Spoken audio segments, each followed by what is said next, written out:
As the song goes, you put the lime in the coconut and drink a boat up. But as far as tonight goes, you put the coconut in the Superfly, you knock 'em right down. Thank you for tuning in to another episode of Tyler Vance Rants. I am your host, Tyler Vance himself. It is June 9th, 1984. Last week, King Kong Angelo Mosca was seemingly put out of action by both the Masked Outlaw as well as his manager, Hart. WWF World Heavyweight Champion Hulk Hogan debuted a new World Heavyweight Championship belt design, and also Paul Jones and the Assassin began working on their hit list, moving up one name at a time all the way to the man at the top, the Boogie Woogie Maniac Jimmy Valiant. Victim number one was Al Scott. There was honestly so much that happened last week that I could spend the entire first 5 minutes of this episode recapping all of it. Thankfully for you, you can always go back and watch that episode. This week we're going to be starting in the National Wrestling Alliance's Mid-Atlantic Championship Wrestling area with its program, Worldwide Wrestling. To start things off, Baby Kong Angelo Mosca Jr. takes on Ben Alexander in singles competition while, on commentary, David Crockett calls the action. Throughout the match, it seems to me like Angelo Mosca Jr.'s mind is elsewhere, as he struggles to compete with someone the quality of Ben Alexander. I can't blame him considering his father, Angelo Mosca Sr., is in critical condition, and the recent loss of the NWA Mid-Atlantic Heavyweight Championship to the Masked Outlaw, the very same Masked Outlaw that injured his father, is probably still weighing heavily on his mind. Despite the heavy mind, Angelo Mosca Jr. is still able to secure a cross-body flying forearm win from the top rope. David Crockett is backstage with the NWA television champion and best color commentator in the business as of right now, Tully Blanchard. Mr. Blanchard reminds everybody how generous he has been as television champion recently. He reminds us about the increase in time from 15 minutes to 20 minutes for championship defenses, as well as $10,000 of his own money to whomever can beat and take the television championship from him in that time period. Tully Blanchard then says he hopes David Crockett will try to go for the television championship, and I would put my bottom dollar just to see that happen. The Assassin and Paul Jones are looking to strike another name off of their hit list on their way to Jimmy Valiant, and this week's victim is none other than Gary Quartinelli. Ever since trimming the fat with the Assassins when it came to Assassin number 2, the Assassin has become incredibly vicious and aggressive, and he demonstrates those same behaviors throughout this entire match. But don't forget who he takes his orders from. While the referee accosts the Assassins for his brutal behavior against Quartinelli, Paul Jones then strikes Gary right in the head with his own walking stick, which allows the Assassin to walk away the winner. Tully Blanchard joins David Crockett on commentary for the next match, which is a tag team match between Pistol Pez Whatley and Brian Adidas against Paul Kelly and Doug Vines. Whatley and Adidas outclass their adversaries in almost every single way, despite Kelly and Vines having a brief moment of control over the pistol. Unsurprisingly, once Pez does regain control of the match by tagging in his partner Brian Adidas, it's not long after before they secure the 1-2-3 with a flying headbutt. The American Dream, Dusty Rhodes, is David Crockett's next guest backstage, and Rhodes states that because he is the number one contender, I don't know where he got that information from, he says that he has the right to criticize current NWA World Heavyweight Champion, the Nature Boy Ric Flair, on his skill or lack thereof. Dusty then goes on to blast the current NWA World Tag Team Champions, Don Kernodle and Ivan Koloff, as well as television champion Tully Blanchard. Are you going to turn around and say that you're the number one contender for these championships too, which is why you're criticizing them, you weirdo? The final targets of the American Dream are none other than the Assassin and Paul Jones, who Dusty says, and now too I will deal with Paul Jones, the registry.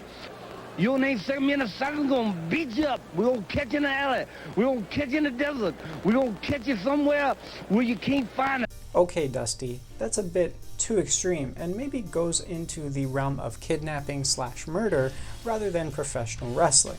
The physicality of both King Kong Bundy and Chief Wahoo McDaniel leads to a quick victory over the team of Dale Veasey and Carpenter following a falling elbow from Bundy.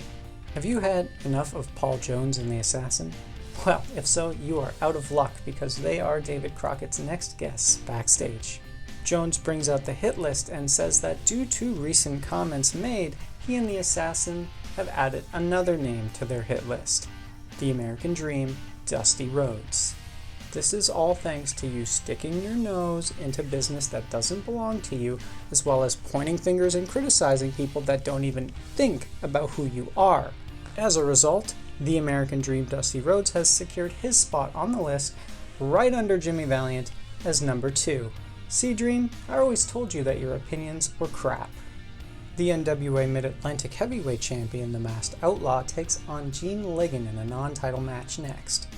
Being a protege of Dory Funk Jr., it's unsurprising to me to see the Masked Outlaw control most of the match with scientific technical wrestling. However, he goes on to prove that he may be able to step out of his mentor's shadow by employing several physical moves as well, securing the win with a rising knee lift. Being the sore loser that he is, Gene Ligon then attacks Gary Hart after the match for absolutely no reason, which then prompts the Masked Outlaw to turn his bullwhip right onto Ligon. Bravo! The main event of Worldwide Wrestling is actually quite the treat. Taking a momentary breather from his war with Paul Jones, the Boogie Woogie Maniac Jimmy Valiant has also had another issue recently with another person, this time in the form of the exotic Adrian Street. This led to Valiant threatening to put Street in a dress, something he aims to do tonight after the match is concluded, while the two take each other on one-on-one. Adrian wastes his time trying to get one over on the Boogie Woogie Maniac with some psychological warfare. But I just have to say that Jimmy Valiant is too stupid for those kinds of tactics to work on him. A hip check sends Adrian Street flying outside of the ring, and then moments later, Adrian Street falls outside of the ring, this time of his own accord, after the Boogie Woogie Maniac sidesteps him. This is turning into a Benny Hill skit. Miss Linda interjects herself on behalf of Adrian Street and manages to grab a handful of Jimmy Valiant's hair. Jimmy does manage to fight back and get out of this, and gets one over on his opponent, placing Adrian Street into a sleeper, which actually puts Street to sleep, securing Valiant the win. Time to put the dress on. While attempting to put the dress on Adrian Street, Miss Linda strikes Jimmy Valiant in the back of the head with her purse, which I assume is loaded, knocking the Boogie Woogie Maniac flat out. With the dress being placed on him in his unconscious state, Jimmy Valiant awakes and unleashes on both Adrian Street and Miss Linda, throwing them both outside of the ring. To finish Worldwide Wrestling, David Crockett interviews Gary Hart and the NWA Mid-Atlantic Heavyweight Champion, the Masked Outlaw. Hart is once more in rumor control mode, and the rumor that he's trying to control here is the fact that the Masked Outlaw has been pointed at and said that he's actually Dory Funk Jr. in disguise. And you see, this is an issue because the NWA Board of Directors suspended Dory Funk Jr. due to his failure to appear at a disciplinary hearing. Gary Hart states that he has never gotten along with any of the Funk family members, and there is absolutely no chance that he would ever take Dory Funk Jr. as a client. This whole rumor has started when Angelo Mosca Jr. lost the NWA Mid-Atlantic Heavyweight Championship to the Masked Outlaw, and being the bitter loser that he is, just decided to trump up the most ridiculous rumor that he could in order to get some semblance of attention. It's not like this is the first time that Angelo Mosca Jr. has turned out to be such a two-faced liar. If you remember back to my earlier episodes at the beginning of 1984, Angelo Mosca Jr. could not stop gushing over his idol, the Russian bear, Ivan Koloff. Then, once Mosca Jr. had beaten Koloff for the NWA Mid-Atlantic Heavyweight Championship, the Russian bear was a nobody, a has-been. Now, the Masked Outlaw is apparently Dory Funk Jr. simply due to the fact that the Masked Outlaw trained under Funk Jr. himself. Yeah, that makes total sense, Angelo. Great job. With NWA Worldwide Wrestling at an end, let's tune into the WWF's flagship show, Championship Wrestling, next. Tony Garea takes on Mr. Wonderful Paul Orndorff one-on-one as the show begins, while Mean Gene Okerlund and Lord Alfred Hayes call the commentary. Tony Garea employs such brutal moves on his opponent, such as the hammerlock, some head scissors, the shoulder lock, and most oppressive of them all, the atomic drop.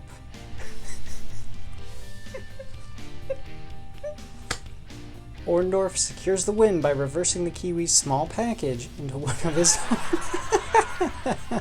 Mean Gene Okerlund then takes a break from commentary and heads down to Piper's pit and warns us that the footage we're about to see is very graphic. If you're sensitive at all, I ask you to leave the room or turn the television set off, at least for the time being. We're then treated to Piper's pit, and this week's guest on the pit is none other than Jimmy Superfly Snuka, who complains that up until now he has not been given an opportunity to be a guest on Piper's pit and express himself.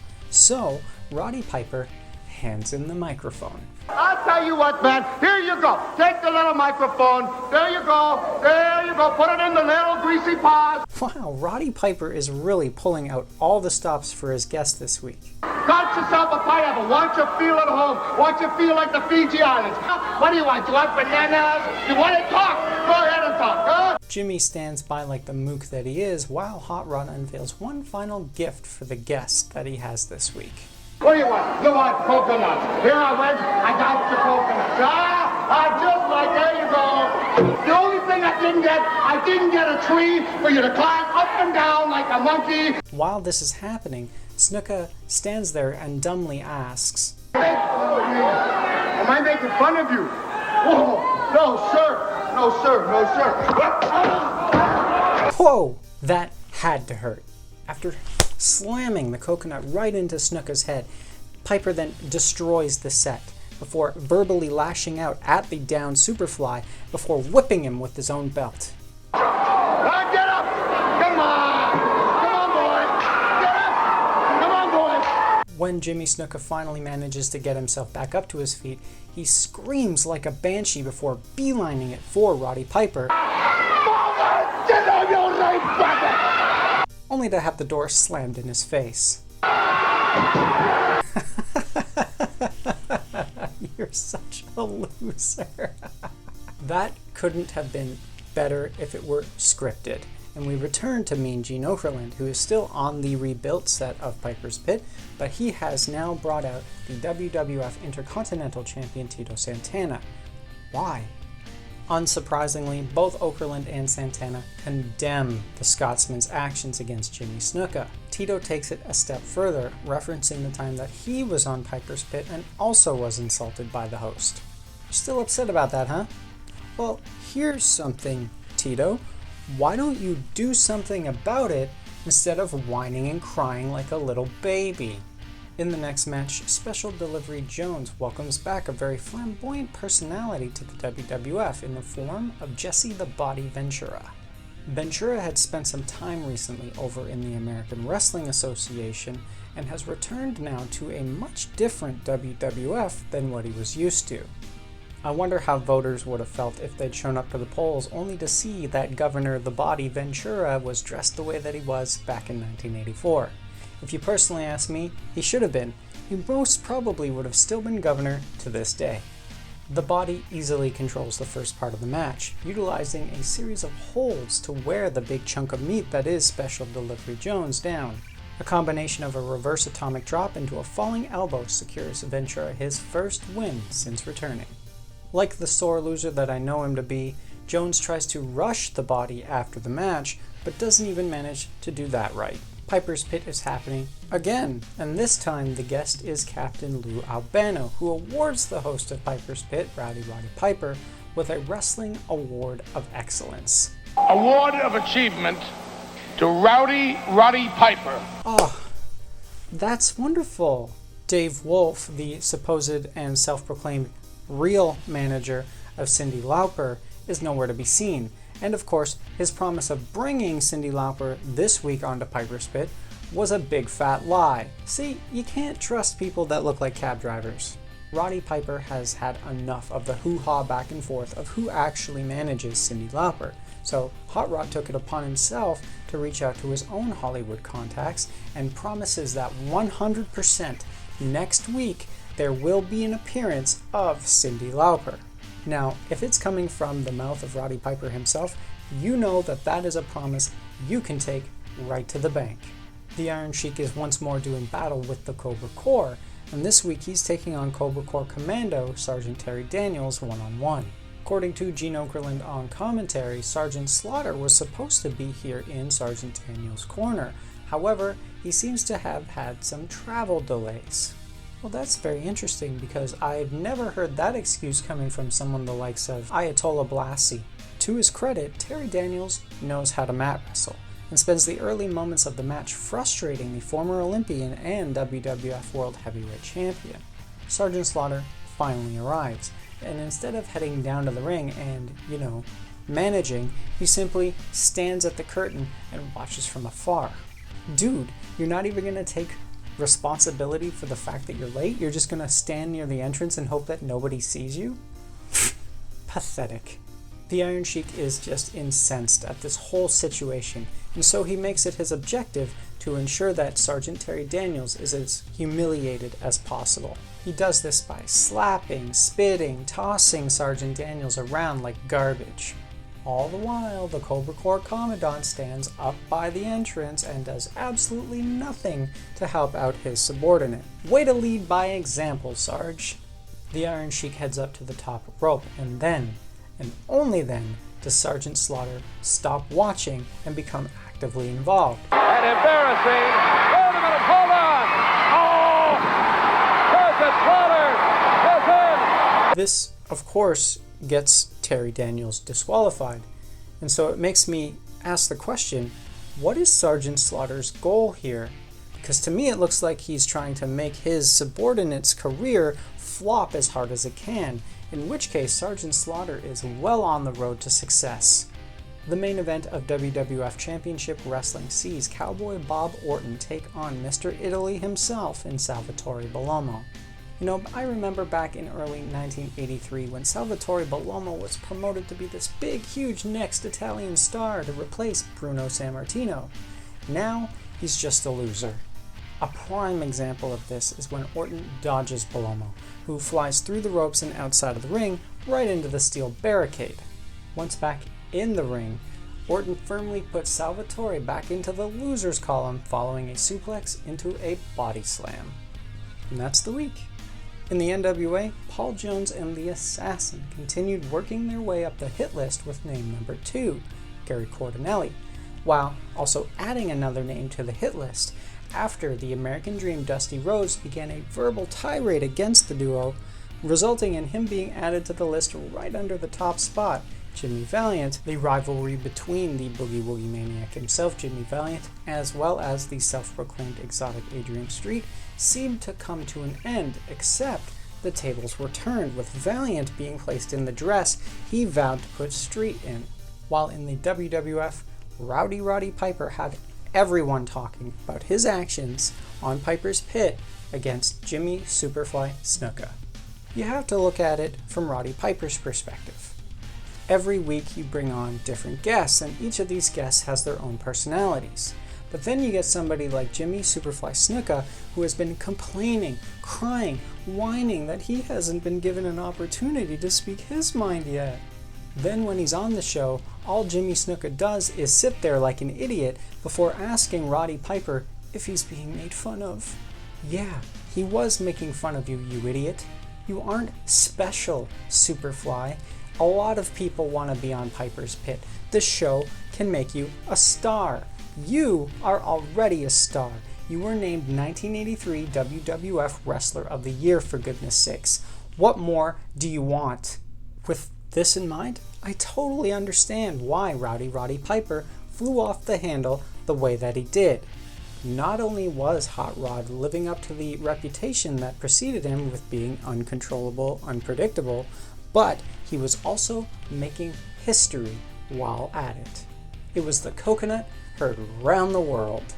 Thank you for tuning in to another episode of Tyler Vance Rants. Don't forget to smash your coconut into the like button, hit the bell, and also smash it into the subscribe button as well so you never miss when a new episode is released. You can also follow me on social media. I do not have any coconuts there, but there's plenty of wrestling fun for you to have. Thanks for tuning in. I'll see you next week. So long for now.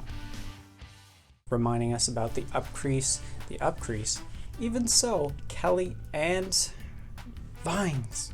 Being a protege of Dory Funk Jr., it's unsurprising to me to see the Mouse Outlaw. Why do I always call him the Mouse Outlaw?